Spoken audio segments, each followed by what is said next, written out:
ఏ పని అయితే 25 తర్వాత చేయడానికి ఉంటుందో అది మీరు 17 ఏళ్లకే చేయడంలో బిజీ అయిపోయారు. కానీ 17 ఏళ్ళప్పుడు చేయాల్సిన పని గురించి 26, 27 వచ్చినప్పుడు ఆలోచిస్తారు. మనిషికి డబ్బు ఎంత అవసరమో మీకు ఇప్పుడు అర్థం కాదు, మీకు అప్పుడు అర్థమవుతుంది ఎప్పుడైతే మీరు రైల్వే స్టేషన్ లో నించుంటారో అండ్ మీ వైఫ్ చేతిలో ఒక పిల్లోడు ఇంకా బ్యాగ్ ఉంది అండ్ మీ చేతిలో 2 పిల్లలు ఇంకా 2 బ్యాగులు ఉన్నాయి అండ్ మీరిద్దరు జనాలతో నిండిపోయిన జనరల్ లేదా స్లీపర్ క్లాస్ లోకి దూరడానికి ట్రై చేస్తారు. ఆ జనాల్లో మీ వైఫ్ మీద ఎవరో చేయబడింది లేదా ఆ జనాల్లో తను ఇరుక్కుపోయింది. కానీ మీ ఫోకస్ అక్కడ సీట్ సంపాదించడంలో ఉంది, వైఫ్ ని చూసుకోవడంలో కాదు. అండ్ కాలేజీలో ఉన్నప్పుడు మీరు ఎలాంటి పర్సన్ అంటే ఒకవేళ ఎవరైనా మీ లవర్ ని చూసినా వాడు కళ్ళు తీసేసే అంత కోపం. కానీ ఇప్పుడు అదే అమ్మాయి మీద ఎవరెవరో చేస్తున్నారు. ఎందుకంటే మీ దగ్గర ఇంకో చాయిస్ లేదు. మీ ఆర్థిక పరిస్థితులు ఎలా ఉన్నాయంటే ట్రైన్ లో ఏసీ ఆర్ ఫస్ట్ క్లాస్ లేదా ఫ్లైట్ లో తిరిగేంత డబ్బులు లేవు. కానీ ఇంకొక వైపు మీతో కలిసి తిరిగే ఫ్రెండ్ వాళ్ళ అమ్మా నాన్నల్ని ఫ్లైట్స్ లో తిప్పుతున్నాడు, వాళ్ళ పార్ట్నర్ తో కార్స్ లో ట్రావెల్ చేస్తూ ఒక కంఫర్టబుల్ లైఫ్ ని గడుపుతున్నాడు. మీకు ఇప్పుడు తెలియదు కానీ అప్పుడు అనిపిస్తుంది నిన్న యంగ్ ఏజ్ లో బాగా చదువుకొని ఉండాల్సింది,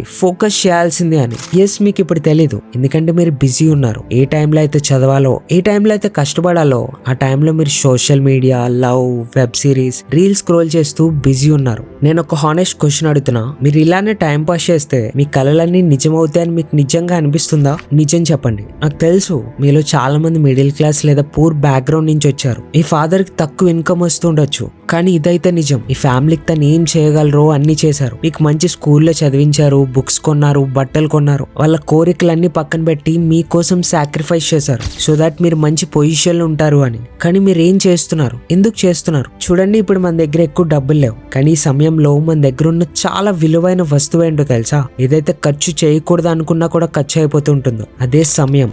డబ్బులు మీ జేబులో ఉండి ఖర్చు చేయకపోతే అవి అలానే ఉంటాయి, కానీ టైం అలా కాదు. అది ప్రతి సెకండ్ జారిపోతూనే ఉంటుంది. ఈ రోజు మీకు 17 ఏళ్ళు అవ్వచ్చు, కానీ ఎప్పుడు 15 నుంచి 25 ఏళ్ళ నిరుద్యోగం అవుతారో మీకే తెలీదు. చిటికలా అయిపోతుంది. తర్వాత మీరే అంటారు నా తలరాతులో లేదు అని. ఫ్రెండ్స్, మనం హ్యాపీగా ఉండాలంటే డబ్బు కావాలి. అది ఎండలో నిలబడి కూలి పని చేసి సంపాదించవచ్చు, లేదా ఇప్పుడు బాగా చదివి హార్డ్ వర్క్ చేసి మనకి ఇష్టమైన జాబ్ చేస్తూ లేదా ఓన్ బిజినెస్ చేసి సంపాదించవచ్చు. చాయిస్ మీ చేతుల్లో ఉంది. ఇక్కడ నేను ఎవరిని తక్కువ చేయట్లేదు, ఇది గౌరవానికి సంబంధించిన విషయం. ఒకవేళ మీ ఫాదర్ ఈ పనులు చేస్తున్నారు అంటే వాళ్ళ మీద నాకు పూర్తి రెస్పెక్ట్ ఉంది. బహుశా వాళ్ళకి అవకాశం రాలేదు, కానీ మీకు వచ్చింది. ట్రస్ట్ మీ, ఒకవేళ మీరు మీ తలరాతని సరిగ్గా వాడుకుంటే మీరు మీ ఫ్యామిలీ తలరాతనే మార్చేయచ్చు. లైఫ్ లో 3-4 సంవత్సరాలు మీరు ఎంత హార్డ్ వర్క్ చేయాలంటే మీ చేతి రాతలు మారిపోవాలి. చూడండి, నేను కూడా ఒక లోవర్ మిడిల్ క్లాస్ నుంచి వచ్చా, అందులో నా తప్పు లేదు. కానీ ఒకవేళ నేను అదే పేదరికంలో అదే ఇంట్లో చనిపోతే అది నా తప్పే అవుతుంది. ఎందుకంటే నేను జీవితంలో ఏం చేయలేదు. ఏ అమ్మ నాన్న అయితే నా వేళ్ళు పట్టుకుని నడవడం నేర్పించారో, నా కోసం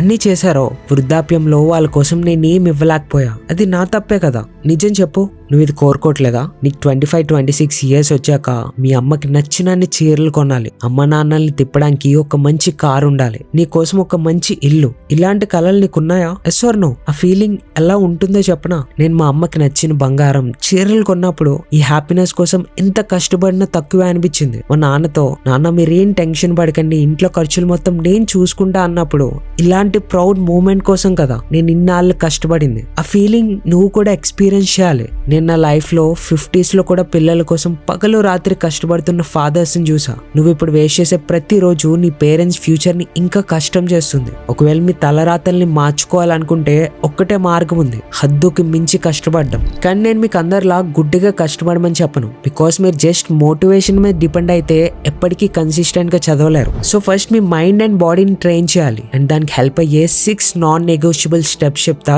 జాగ్రత్తగా వినండి. First the meditation. Just 5 to 10 minutes timer పెట్టుకొని కామ్ గా కూర్చోండి. మీ బ్రీత్ మీద ఫోకస్ చేయండి. ఇది మిమ్మల్ని మెంటల్లీ కామ్ చేసి ఓవర్ థింకింగ్, స్ట్రెస్ లాంటివి మీ నుంచి దూరం చేస్తుంది. రెండవది ఎక్సర్సైజ్. కేవలం 10-15 నిమిషాలు చాలు. పుషప్స్, స్కిప్పింగ్, రన్నింగ్ ఏం చేసినా మీ బాడీకి చెమట పట్టాలి. ఇది మీ బ్రెయిన్ ని అలర్ట్ చేసి ఇన్స్టెంట్ ఎనర్జీ బూస్ట్ ఇస్తుంది. అండ్ మూడవది వన్ క్లియర్ టాస్క్. ఈ రోజు ఎగ్జాక్ట్ గా ఏం చదవాలి, ఏ టాస్క్ ఫినిష్ చేయాలో ముందే డైరీలో రాయండి. మీరు రాసిన టాస్క్ ని ఎలా అయినా సరే ఫినిష్ చేయండి. నాలుగవది డీప్ వర్క్. లో ఎనర్జీ ఉంటే ఉంటే 25 minutes work 5 minutes break, and high energy ఉంటే 50 మినిట్స్ వర్క్ 10 మినిట్స్ బ్రేక్. ఇలా చేయడం వల్ల బర్న్అవుట్ కాకుండా ఒక రోజులో చాలా హవర్స్ కాన్సన్ట్రేట్ చేయగలరు. And number 5, zero distractions. Girl friend message చేసింది, బాయ్ ఫ్రెండ్ కాల్ చేస్తున్నాడు, ఒక్క రిప్లై ఇచ్చి చదువుకుంటా?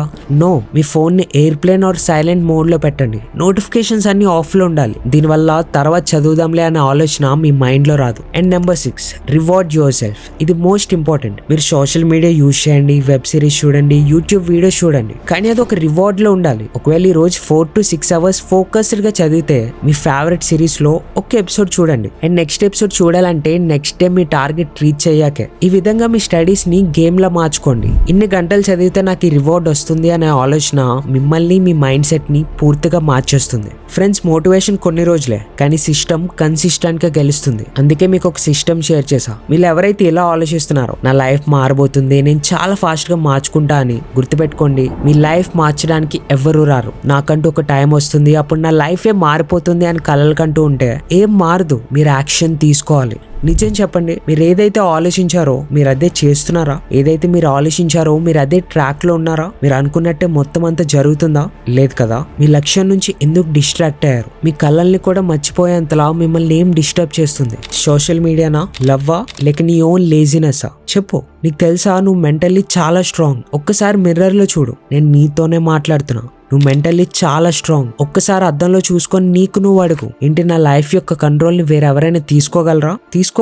తీసుకోలేరు. నా లైఫ్ యొక్క కంట్రోల్ ఎప్పుడు నా దగ్గర ఉంటుంది. కానీ ఆ కంట్రోల్ ని ఎందుకు లూజ్ అయ్యా? ముందులా నేను ఎందుకు ఫోకస్ చేయలేకపోతున్నా? ఎవరెవరికైతే వాళ్ళ లైఫ్ ని ఎవరైనా వచ్చి మారుస్తారు అనిపిస్తుందో బహుశా వాళ్ళు ఎప్పుడు అద్దంలో చూడలేదు. మీ లైఫ్ ని కేవలం ఒకే ఒక్కరు మార్చగలరు, అది మీరే. ఈ వీడియో తర్వాత అద్దం ముందు నించొని మీకు మీరు అడగండి, నా లైఫ్ యొక్క కంట్రోల్ ఎవరి దగ్గర ఉంది? 24 years కి మీరు మీ ఇంట్లో వాళ్ళకి హ్యాపీనెస్ ఇవ్వాలనుకుంటున్నారా, లేదా ఇదే కాంపిటీషన్ లో స్టక్ అవ్వాలనుకుంటున్నారా? మీ ఇష్టం. గుర్తుపెట్టుకోండి, మానవ పోరాటం కంటే గొప్ప లక్ష్యం ఇంకేదీ లేదు. పోరాడని వాడు మాత్రమే ఓడిపోతాడు. మనం మన అమ్మ నాన్నల హోప్ కన్నా ప్రతి కళ నిజం చేయాల్సిందే. Are you ready for that? అయితే చెప్పండి, ఎస్ ఐఎమ్ రెడీ. ఈ వీడియోకి మీరు లైక్, సబ్స్క్రైబ్ చేయకపోయినా పర్లే, కానీ ఎంత వీలైతే అంత షేర్ చేయండి. This is Lokesh, signing off.